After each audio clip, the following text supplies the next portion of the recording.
As we continue on in our study in Galatians, I'd like to point out some of the things that I did in my first reading of the entire book, which, again, I'd say that is the first thing that we should do when coming to a book, is read the entire thing. Read it fast. Is that I stopped at certain places trying to figure out what he was meaning. So the one that I'll go to is I denoted places where I didn't really understand. Now, one of the reasons why this came about is because I'm reading in the King James Version right now. I don't usually read in the King James Version, but I thought it would be a helpful exercise, and it's a good translation. I usually use the ESV. So when I came to Galatians 2, in Galatians 2:14, I saw this verse. But when I saw that they were not straightforward about the truth of the gospel, I said to Peter before them all, etc. The word that caught my attention was, but when I saw that they were not straightforward. We don't talk like that anymore, so I didn't exactly know what was going on with not straightforward. So from then, I went to a different translation. In my case, I went to the ESV just to see how this word that was being used, how it was used in the ESV. So I went to Galatians 2, verse 14 in ESV, and here's what it says.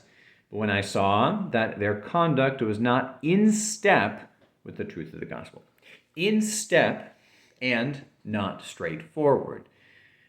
I think it is something like orthopous, which is to have straight feet, to have feet going one and the other.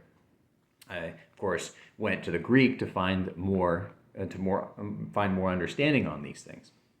But the point is that if you're having trouble with a word or the way that things are said, this often happens to me and to anyone else who is reading the Bible. Stop and you can look at other places in other translations and how they look at these things.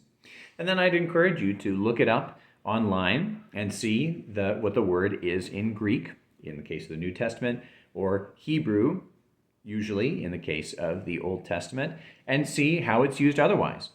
As I understand, this word is only used here in Galatians 2, and at least in New Testament, the New Testament writings.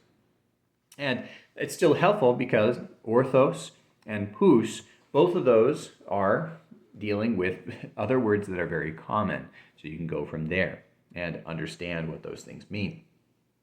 But really what that did is it, in step or straightforward, means to align ourselves with God in the understanding of the gospel.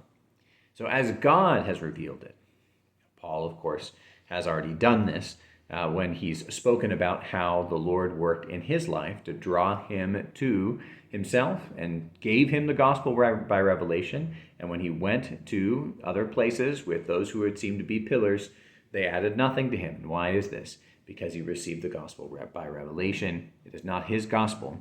It is literally the gospel from God. It is God's gospel. Therefore, what he is saying is when you're in step with the gospel, this is something that is being in step with God and what God has revealed. So instead of finding our own way this way or finding our own way this way or finding what is rational or whatever else to us, instead we submit to whatever God has said. And this is, of course, part of the gospel. We must get the gospel right. Hopefully that was helpful as a way of understanding how to come about and to understand certain places in an entire text. Note them. If you have a difficult time understanding this one, don't be dismayed. Star it, which is what I do, and then continue on and don't worry about it. And if you want to, come back to it and understand it in that sitting. It is up to you, but that is usually a very helpful thing to do. The point is not to get bogged down by things that are sometimes complicated, especially since we are reading an ancient document, but to understand the text as the writer wants you to understand it, on its own terms. And therefore, that will take a little bit of work. Now, it's not bad work, it's wonderful work, and it shows us our God better, and we commune with him, and we rejoice in him more. So, I hope you'll do it with me still.